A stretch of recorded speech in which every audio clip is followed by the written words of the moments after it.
guys, this does not have to happen. This is not even on schedule.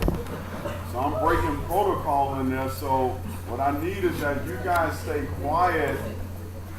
Even the people standing up here, you have to be quiet so that you can find out what's happening. All right? We're trying to start something. All right, I'm going to go through, let each person who's up here say who they are and what they're dressed as. Ready? I'm a pimp.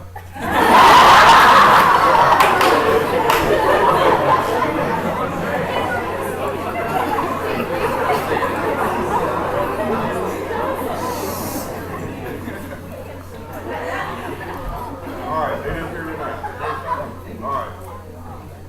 Left eye. She's left eye from TLC. I'm a Dark Lord. Dark Lord.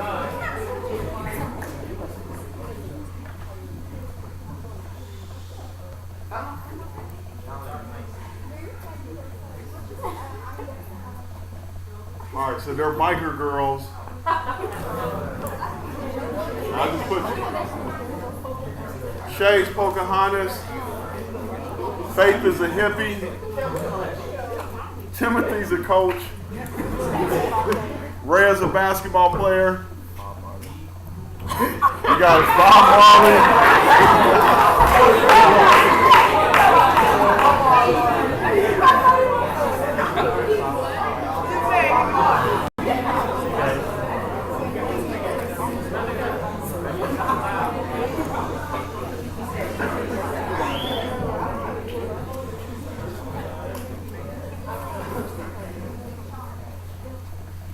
Big Boss from Metal Gear. All right.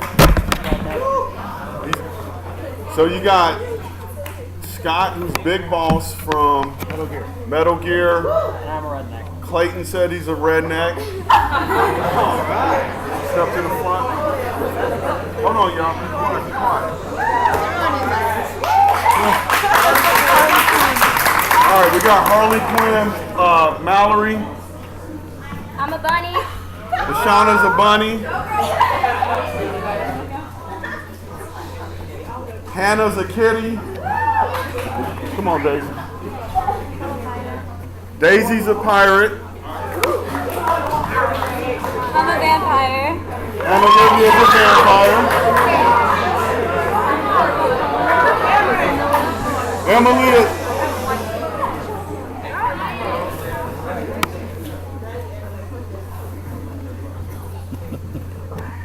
Emily is Pocahontas. I'm a cat. Aaliyah's a cat.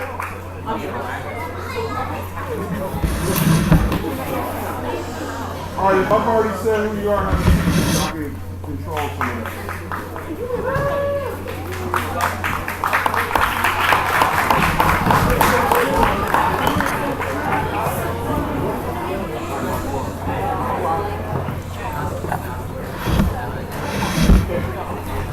All right, we got Michael. Michael's a rock star. Abigail's a wolf. Blessing is Little Red Riding Hood. I'm a pimp.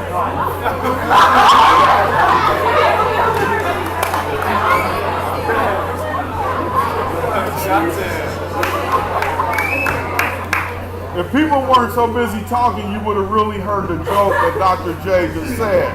Because you guys were talking, I'm not going to share it. Yeah. So maybe you'll be quiet. All right.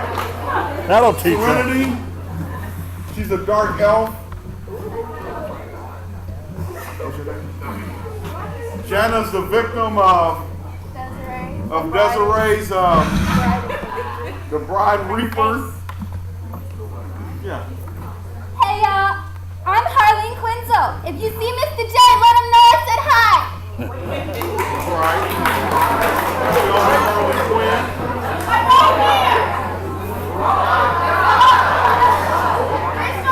All right, Madison is Harry Potter. Jemiah's a cat. Aaliyah's Minnie Mouse.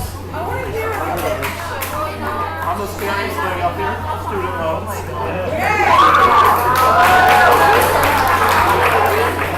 All right, so this costume right now is way over your head. But when you go to college, this will be your nightmare. All right, he's student loans. I'm every teenage boy's worst nightmare.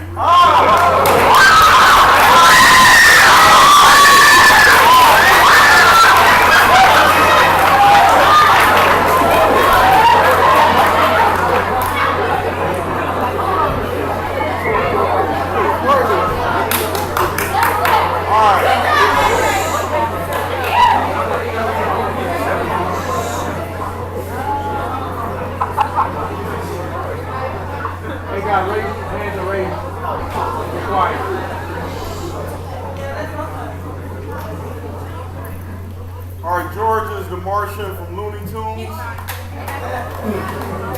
a navigation shooter. It's a competitive shooting competition in Switzerland. All right, so he's got the ear controls because he can't carry the gun, but I get it now.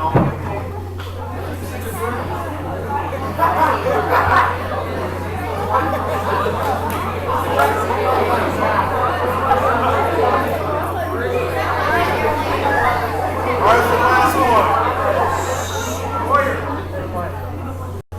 This may go over some of y'all head. William said he's the 1%.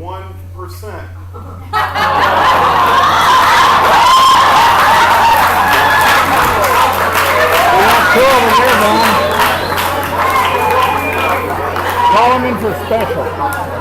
All right, and we got Miss Patricia looks like Poison Ivy.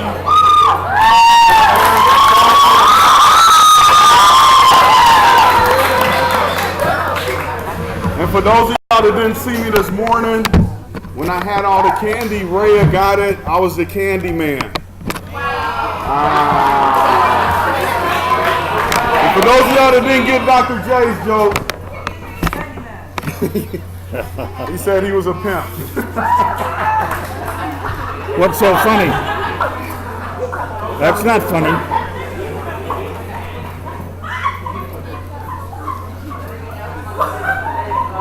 Butch, stand up.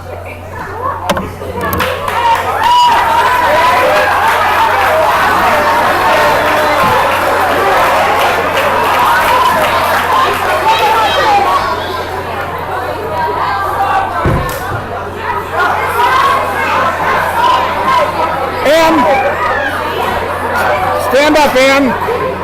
Miss Ann. All right, and so last hands up before I turn it over to Dr. J. Listen, a lot of energy here today. Next week, Miss Ann showing you what next Monday is going to look like. Next Monday is the start of Spirit Week. Am I correct? So the first day is Medieval Monday. Medieval Monday. So you guys got to really be creative. All right? You ready, Dr. J?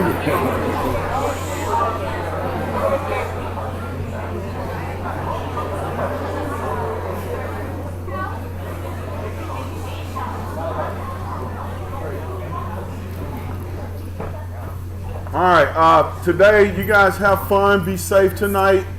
Whatever you're getting here on the campus, 5th and 6th grade, guys, we're gonna see you when you walk around. I just ask that everybody put all the paper in the trash, all right? Let's not let the sugar overtake you and cause you to have a bad week. All right, let's stay focused. School is first. Thank you, sir.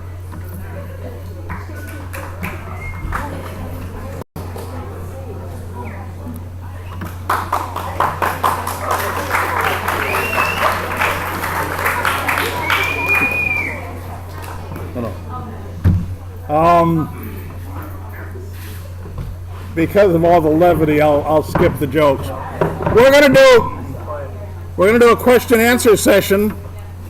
You come up with a spiritual question of some kind about God, about the Bible, or something like that.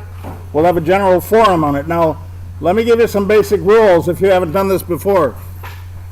I will determine whether the question you ask is foolish or not. As long as you're asking at least somewhat of a decent question. You can ask any question you want about any religion, about any thing in the Bible you might be wondering about, or what have you. And we don't want to make it too long. So what you do is come up with something that you really want to ask, anything that you want to ask. I've got 3 questions that have been given to me in the last 2 weeks, and I'm going to start us off by trying to answer those. Now I want you to keep this in mind. I don't have all the answers. I'm not God. I don't understand everything, and I can't give all the answers to some of these questions because I don't have all the answers. I'll do the best I can with my research and my education, and if you've got a better answer or something like that, we're willing to listen to you. Okay, enough of that, I think said, all right? Number 1, is it okay to marry someone of another color? Never. Give me your attention. Give me your attention. It is never right under any...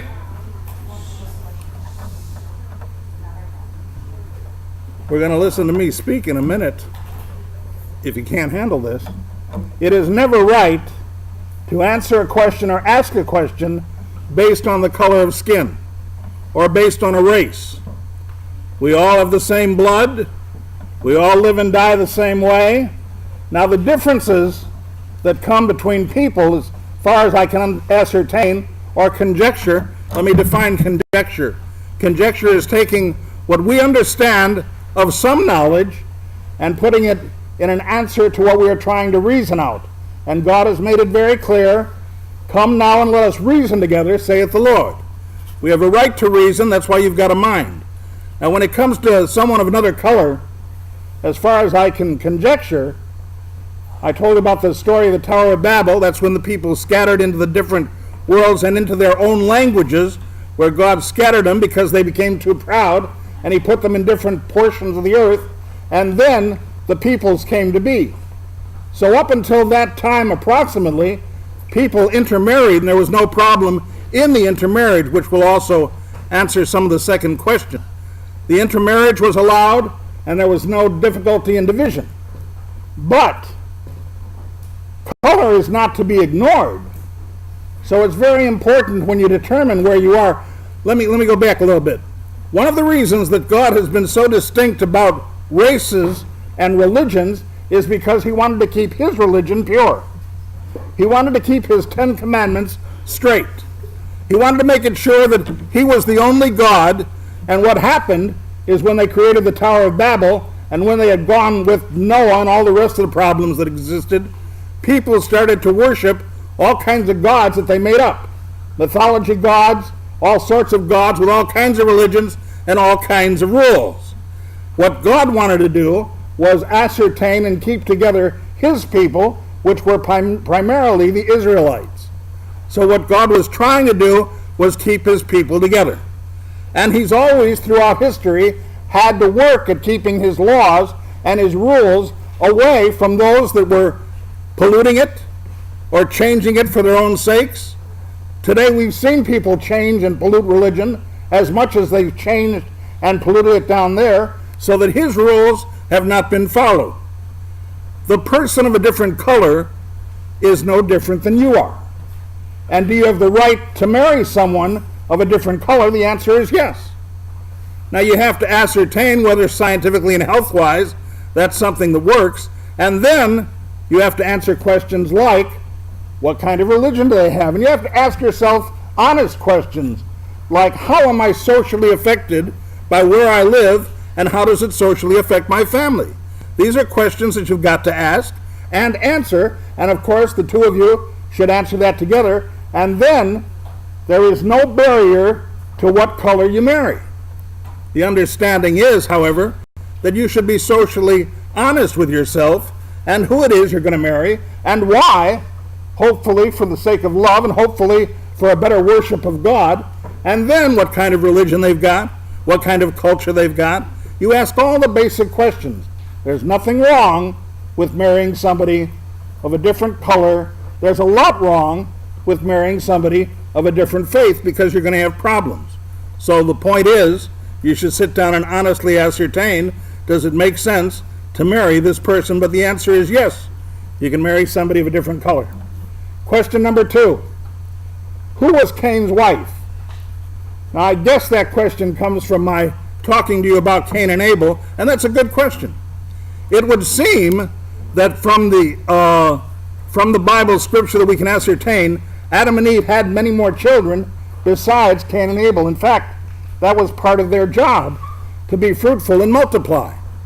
And as they multiplied, there was evidently no problem with intermarriage within the family for a while.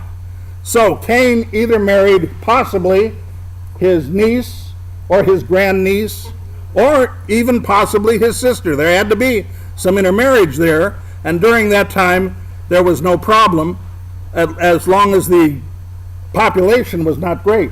Now when the population became greater, then you started dealing with the health problems and the other problems, and those problems took place with Noah's Ark and with people spreading out in the story like the Tower of Babel. So where did Cain get his wife? It was either his niece or his grandniece, somebody from the family of Adam and Eve, and they evidently had many brothers and sisters. And by the time you get to the Tower of Babel, you've got many hundreds of people that are involved in that problem. Just as in Noah's Ark, he had to wipe out people because they were not following God's kingdom. God's primary concern in the Bible is how you feel about him and how you learn to worship him. And the customs and rules and the health rules that come from out of Leviticus and come out of Deuteronomy were health rules that we follow today, because God was trying to preserve us, and at the same time he was trying to preserve us with his Christianity, with an experience that we would learn to love God and worship him. We were made to understand God, and that's why the 10 Commandments start with, "Thou shalt have no other gods before me."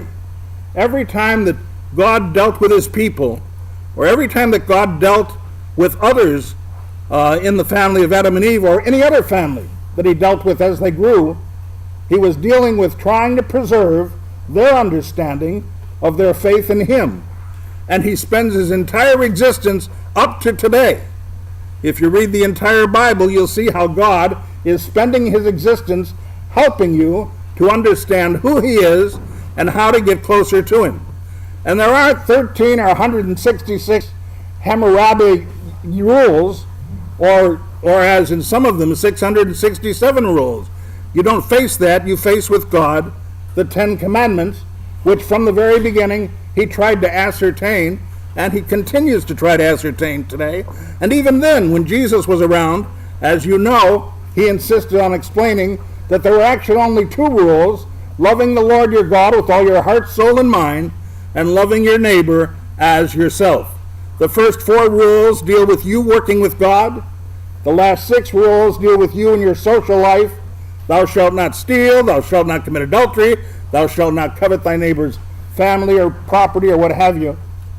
The entire intent of the Bible is to teach you to stay with God, being the God that wants to help you. And we, having an evil heart, created our own religions, mythology religions. We created other ideas of religions. Even during the Reformation, we created even Christian religions where you had to pay to get out of heaven. Those aren't God's ways of working. That's why he gave us the 10 Commandments. Cain's wife had to be a member of his family. And then finally, is suicide a sin?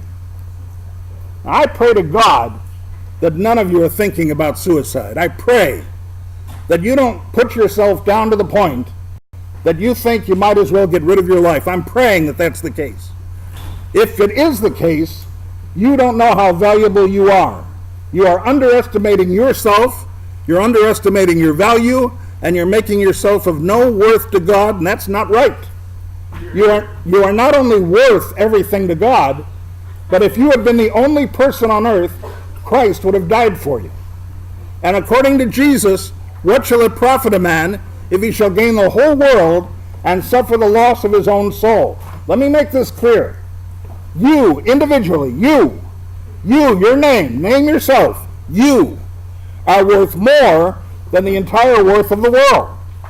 You belong more to God than anything else does, and you count that much. Now, if you're contemplating suicide, you're saying to yourself, I don't count for anything. I'm not worth it. And you're making Jesus' death practically useless in the sense that he died for you, trying to save you. You should be doing everything you can to save yourself and make yourself as valuable as you need to be. Now, let me warn you very much. Is suicide a sin? Absolutely. In fact, it's a breaking of the Ten Commandments. Thou shalt not kill.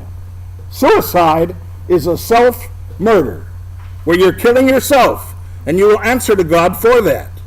You need to realize that suicide is not allowed by God, and it's not something you should do, but it doesn't send you to hell. Can you still be a Christian? Can you still go to heaven after committing suicide? Yes. God will not send you to hell because you've committed suicide. You will answer for the sin you've committed. But the suicide that you commit is not only wasteful and not only a mistake for you, but you don't understand your own value. And that's a real mistake. You are worth more to God than the entire worth of the world, and he is doing everything he can to save you. He has died for your sin, he has risen from the dead, and he is trying to enter your life and guide you and direct you because he loves you. If everyone in this room accepted Jesus, and one person here decided not to accept him, Jesus would miss that person. He would cry for missing that person. He would live as a father who wasn't able to get hold of that child, and you can break God's heart. He loves you more than you know, but you need to understand that suicide is a sin.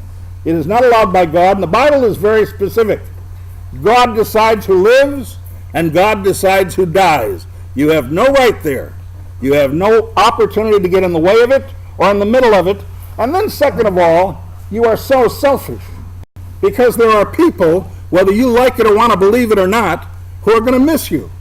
There are people who actually cannot stop you from deciding what you're going to do to your own self, and there are people who are going to wish you were around. You need to think about that, because you will hurt somebody greatly and they can't change it. Once you take your life, they can't find you anymore. They break in their own heart. If dad loses you or mom loses you, they can't straighten it out. If your child loses you, they can't straighten it out either. You need to know the kind of hurt and harm, not only that you're creating for yourself, but the harm that you're creating for somebody else. Have I said enough? All right, how about a question? Question? Anybody want? Somebody has one? You've been transported too much to this earth. Who's this? Go ahead and handle with it. Go ahead. I was just stretching. Good job. Somebody else? Go ahead. Once you boil it down, aren't most religions the same? Once you boil it down, aren't most religions the same? No. Most religions have created their own direction or guidance. Now the reason that's a good question is because it shows you the difference between Christianity and the other religions. Jesus is the only one on this earth that has told us what happens to us when we die. Now, other religions have theories on what might happen and have self-proclaimed ideas. Reincarnation, it doesn't promise you what you'll become, but if you lived a good life, you become something good. And by the way, in many religions, the reincarnation, becoming a cow, is the best thing that can happen to you. But there's a lot of things that all religions suggest, but only Jesus said, listen to me, and he was talking to Nicodemus at the time. He said, he that believes in me will not perish, but he that believeth not will perish. He that has life in me. He that has not life does not have life in me. So he was very direct. Either Jesus was who he claimed to be and made it very understandable that we had to accept him or reject him, and we would go to heaven or hell, and we would know it, or now there are no other religions that are that direct. There are no other religions that make it that clear as Jesus. Now, Jesus could have been crazy. Could have been out of his head. Didn't know what he was talking about because he was so direct. But he made it very clear. He said he was God. He said he had come. He was the way, the truth, and the life. Everything he says, he directs right to himself. Does that help there? Anybody else? I'm not sure. Make the question quick. When everybody says God was the first thing on the planet, Everybody says God was the first day on the planet. but no, like the first living thing, like spirit, but what made spirit? What did he say, Voltaire? What made God? Okay, what made God? The reason we worry about what made God is because we have a beginning and end. God made us. He also ends us on this earth, and we can be sure that we live and then we die. But that's where we don't understand. God never had a beginning. He never had an end. Jesus said, I am the same yesterday, today, and forever. The Apostle Paul says in Ephesians, look, you'll try to figure this out until you die. There is no figuring it out. The understanding is that God never had a beginning. He never had an end. He always was. And God has spent some of his existence trying to figure out what kind of being he wanted to be with him. He had the angels, and the angels behaved, and they did what he wanted them to do until they didn't behave, and then they broke the rules. And God sent them down to hell. Now, hell was made for the angels only. But when he made man, and made man in his image, then man turned against God as well. But God loved man so much that he's wanted to do everything he could to save man, and he's doing everything he can to save you and me as long as we agree to it. But the understanding is that God cannot live without us. And evidently, for the few people that send us to heaven, God is anxious. God loves us enough to make it worthwhile so that the rest of us go to hell. The point is, once we give our lives to God and accept Christ in our heart, God can love us and receive our love from him. He can teach us how to love, and God lives for that. Even the angels don't have the power to make that kind of choice. You and I are made higher than the angels, so we can accept Jesus in our heart, and so that we can rule with him in heaven. Does that help? Anybody else?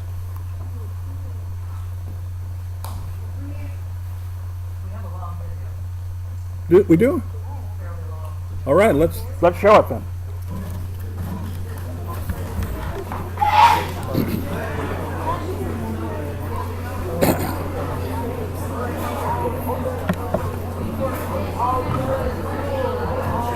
Somebody should tell me. Sorry.